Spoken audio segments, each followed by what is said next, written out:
شكرا يا ربي شكرا هديت قلبي شكرا نورت دربي شكرا شكرا يا السلام علیکم. ابھی کے اس میں کوئی ولی موجود ہو سکتا ہے کیا؟ ولی پہلے ہی گزرے، اس کی طرف وضاحت کریے شاید. جی بھائی نے ایک بڑا اچھا سوال کیا کہ آج کے دور میں ولی ہو سکتے ہیں، کیونکہ اکثر ولیوں کی جو باتیں ہوتی سب گزرے بھی ہیں. تو کیا تو یاد رکھیے اللہ کے ولی کا معنی کیا ہوتا ہے پہلے دیکھ لیتے ہیں. اللہ کے ولی کا معنی ہے اللہ کا دوست. اور اللہ کس کو دوست رکھتا ہے؟ آئیے اللہ رب العزت نے خود سورہ بقرہ آیت نمبر 256 میں بیان کر دیا.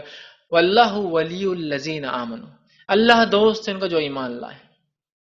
یخرجونہم من الظلمات الی النور، اور نکالتا ہے اللہ اپنے دوستوں کو ظلمات اور گمراہی، اندھیرے اور کفر سے اجالے روشنی اور ایمان کی طرف.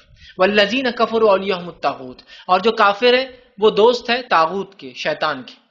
یخرجونہم من النور الی الظلمات، وہ نکالتا ہے شیطان ان کو نور سے، ہدایت سے، اسلام سے، ظلمات کفر کے اندھیروں اور گناہوں کی طرف.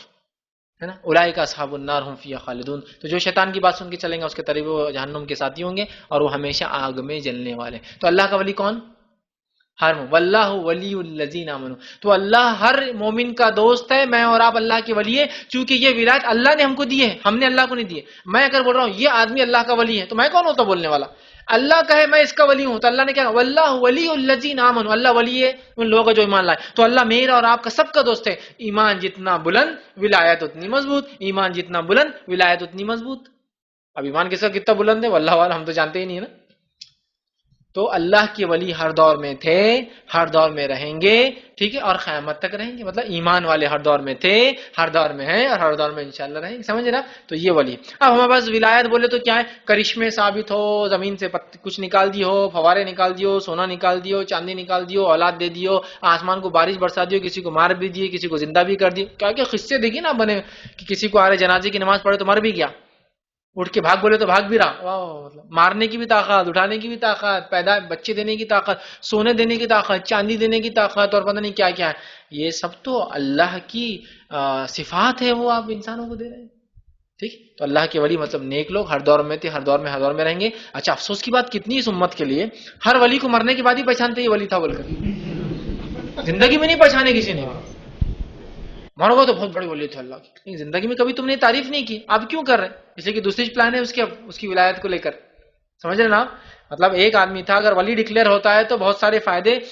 آپ بزنس مین کا تو معاملہ یہ ہے نا، بزنس کو جانچ لیتا فیلڈ میں، یہ چیز اچھی ہے تو لے لو، بیچنے میں بہت فائدہ ہوں. تو اس کو بھی لگتا ہے خبر بن گئی تو نسلیں چل جائیں گی اس پر، کہ تو بزنس میں تو ہو سکتا 10-20 سال میں ڈوب جاتے بزنس، باپ کا بزنس بیٹا بھی نہیں چلا پاتا کبھی کبھار تو. لیکن ایک بار ہستانہ بن گیا تو پیڑھی در پیڑھی نوابزادے بنو، نوابزادے نہیں پیر زادے بنو، مطلب پیر کی اولاد، اور بس کھاتے رہو ساری زندگی. قبرستان میں الگ جگہ، شہر میں الگ جگہ، الگ کرسی، الگ پگڑی، الگ کمانا دھمانا تو کچھ ہے ہی نہیں، سب چیزیں مل رہی ہے. تو بہرحال ولیوں کو یہ بات نہیں پہچانتے. اللہ کے ولی اللہ کے دوست ہیں، ہر دور میں تھے، ہر دور میں ہیں اور قیامت تک رہیں گے. چونکہ ایمان والے جب تک ہے وہ اللہ کے ولی، اور اللہ نے اعلان کیا ہے ولایت کا. میں اور آپ کریں یہ ولی ہے وہ ولی ہے، یہ سب باتیں ہو بھی سکتی نہیں بھی ہیں. اللہ کہہ رہا ہے اللہ ولی الذین آمنوا، جب عرش والے نے کہہ دیا اللہ ایمان والوں کا دوست ہے تو وہ دوست ہیں، گویا ولی تھے، ولی ہے اور قیامت تک نیک لوگ رہیں گے. وہ اللہ کے ولی، ایمان جتنا بلند وہ ولی ہو سکتے ہیں. ٹھیک ہے، تو بہرحال آج بھی لوگ ہیں جو اللہ کے نیک بندے، وہ اللہ کے ولی ہے. کون؟ ایمان ہے، لیکن ایمان چونکہ ہم دیکھ نہیں سکتے تو وہ نہیں، لیکن ایمان والے اگر ہے تو اللہ کے وہ دوست ہے، اللہ ان کو دوست رکھتا ہے. ایمان کے مطابق ان کی ولایت کے تقاضے ہوتے ہیں. ہم اسی پہ اپنی بات ختم کریں گے. وآخر دعوانا الحمدللہ رب العالمین. سبحان ربک رب العزۃ عما یصفون وسلام علی المرسلین.